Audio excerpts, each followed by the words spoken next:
शरद पवारांनी आज बारामती तालुक्याचा आणि पुरंदर तालुक्याचा दुष्काळी दौरा केला। या दुष्काळी दौऱ्यामागं निवडणुकीचं राजकारण तर होतंच, पण शरद पवारांनी देवेंद्र फडणवीसांनी टाकलेला डाव उलथवून टाकण्याचं देखील काम केलंय। काही दिवसांपूर्वीच इंदापूरमध्ये भारतीय जनता पक्षाच्या कार्यकर्त्यांना समजावण्यासाठी आलेल्या देवेंद्र फडणवीसांनी एक डाव टाकला। कारण मागल्या काही निवडणुकापर्यंत शरद पवारांकडून बारामती घेण्याचं जे भाजपचं स्वप्न होतं, ते भाजपचं स्वप्न शरद पवारांवर टीका केली की मतदार उसळतात याचा अनुभव असल्यामुळं भाजपला ते स्वप्न पूर्ण करता येत नव्हतं। यावेळी भाजप अधिक सावध झाले आहे। भाजपनं आता शरद पवारांना टार्गेट न करता ही निवडणूक राहुल गांधी आणि नरेंद्र मोदी यांच्यामधील आहे असं दाखवून मतदारांना वेगळ्या मार्गाने नेण्याचं आणि भावनिकतेकडे न झुकवण्यासाठी अशा प्रकारचं आमिष दाखवण्याचं काम केलं आहे। पण शरद पवारांच्या लक्षात हा प्रकार आला असल्यामुळं आज त्याने दुष्काळी दौऱ्यात सुरुवातीपासूनच एक भूमिका घेतली, ती म्हणजे ही निवडणूक राहुल गांधी आणि नरेंद्र मोदी यांची नाही तर ती पवारांचीच आहे। शरद पवारांनी मुख्य मुद्द्यावर आणण्याचा प्रयत्न केला आहे आणि तो मतदारांना त्यांनी चांगल्याप्रमाणे सोप्या शब्दात समजावून सांगितलं आहे। आजच्या या दुष्काळी दौऱ्याच्या त्यांच्या या दौऱ्याचं एक फलित म्हणजे त्यांनी या निवडणुकीचा मुद्दा पुन्हा एकदा काढला आणि आजपर्यंत राष्ट्रवादी काँग्रेस फुटल्यापासून आजपर्यंत त्यांनी अजित पवारांवरती प्रत्यक्ष अथवा अप्रत्यक्ष टीका केली नव्हती, पण ती आता केली। पण ते करताना त्यांनी भाजपला वेठीस धरलं आहे। त्यांनी सांगितलं की भारतीय जनता पक्षाबरोबर कदापिही जायचं नाही, भारतीय जनता पक्ष हा आपल्या लोकहिताचा नाही, हे आम्ही पहिल्यापासून सांगतो आहोत। आणि शरद पवारांनी आता आज तिथं आलेल्या सर्व नागरिकांना हे समजावण्याचा सोप्या शब्दात प्रयत्न केला। सुरुवातीला शरद पवारांनी सांगितलं की बारामती लोकसभेची निवडणूक ही नरेंद्र मोदी आणि राहुल गांधींची नाही। नरेंद्र मोदी आणि राहुल गांधी या ठिकाणी येणार आहेत का? हा स्थानिक मुद्दा आहे आणि हा स्थानिक मुद्दा इथल्याच दोन घरामधला आहे, दोन कुटुंबामधला आहे। त्यामुळे साहजिकच ही निवडणूक दोन पवारांमधली आहे असं शरद पवारांनी दाखवून दिलं। हे दाखवून देण्यामागे शरद पवारांनी भविष्यातला धोका ओळखला असावा। जर ही निवडणूक राहुल गांधी विरुद्ध नरेंद्र मोदी अशी दाखवली तर आपोआपच भावनिकतेचा आणि पक्षफुटीमुळं निर्माण झालेल्या सहानुभूतीचा मुद्दा बाजूला फेकला जाईल आणि ही निवडणूक पुन्हा नरेंद्र मोदी विरुद्ध राहुल गांधीकडे नेली जाईल असा हा धोका होता, तो शरद पवारांनी पहिल्या सभेतूनच टोलवला आहे। आज शरद पवारांनी बारामती तालुक्यातल्या उंडवळीकडे पठार, सुपे तर पुरंदर तालुक्यातल्या रिसे, पिसर्वे आणि राजोरी या तीन गावामध्ये मतदारांशी संपर्क साधला। याच दरम्यान शरद पवारांनी रस्त्यावरती उभे राहून या परिसरातील दुष्काळाच्या झळा देखील पाहिल्या। या ठिकाणी करपलेली पिकं आणि कोरडं रान हे त्यांनी पाहिल्यानंतर शरद पवारांनी सांगितलं की गेली 20 वर्ष मी माझ्या हातात काहीच ठेवलं नव्हतं।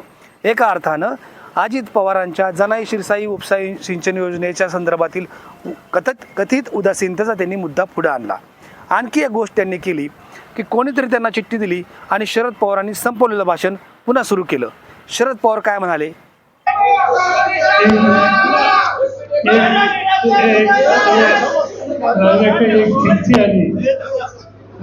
चिठ्ठी अशी आली की तुम्हाला जनाई योजनेचं पाणी हवं असेल तर घराला उत्तर द्या, नसतं तुम्हाला पाणी मिळणार नाही। कारखान्याला ऊस पाहिजे असेल, जायचं असेल तर तुम्ही नंतरचा निकाल घ्या, गावाची विकास कामं बंद होतील असा दावा आमच्या येतो। दावाला गावला गेलं। या सर्व प्रकारावरून आणि आजच्या शरद पवारांच्या दौऱ्यावरून एकच सिद्ध होतं की शरद पवार ही निवडणूक तापवू पाहत आहेत। गेल्या काही दिवसांपासून शरद पवार या भागात फिरले नव्हते। शरद पवारांनी मेळावे घेतले, परंतु ते गावागावात गेले नव्हते आणि आता मात्र ते गावागावात जात आहेत। गावागावात गेल्यानंतर ते शाश्वत मुद्दा लोकांना पटवून देत आहेत। म्हणजे गावात शाळा आली, शाळेमुळं मुलं शिकली, मुलं शिकल्यामुळं मुलं MIDCत जाऊ लागली किंवा उद्योजक झाले, त्या गावाचा चेहरामोहरा बदलला।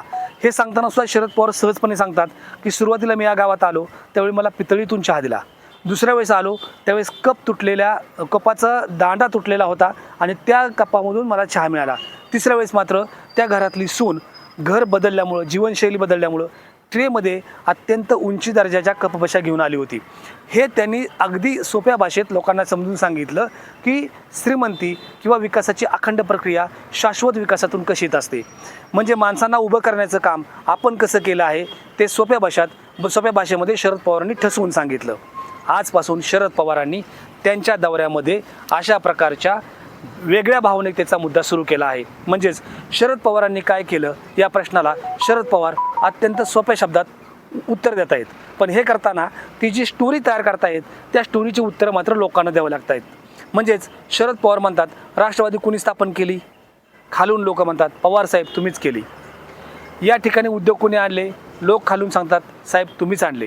शाळा कुणी आणल्या, साहेब तुम्हीच आणल्या.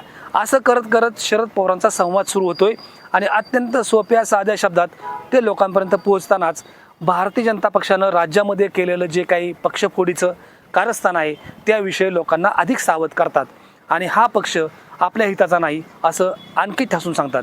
लोक ही किंवा माणसं ही शरद पवारांची ऊर्जा कशी आहे हे शरद पवारांनी आजच्या दौऱ्यातून दाखवून दिले. सगळ्यात महत्त्वाचा मुद्दा शरद पवारांनी फडणवीसांचा डाव फडणवीसांवरच उलटवला आहे. भारतीय जनता पक्षाला कोंडीत पकडून ही लढाई पवार विरुद्ध पवार अशीच आहे हे ठसवण्याचा प्रयत्न आजच्या दौऱ्यात शरद पवारांनी अधिक प्रभावीपणे केला आहे असं सांगता येईल. धन्यवाद.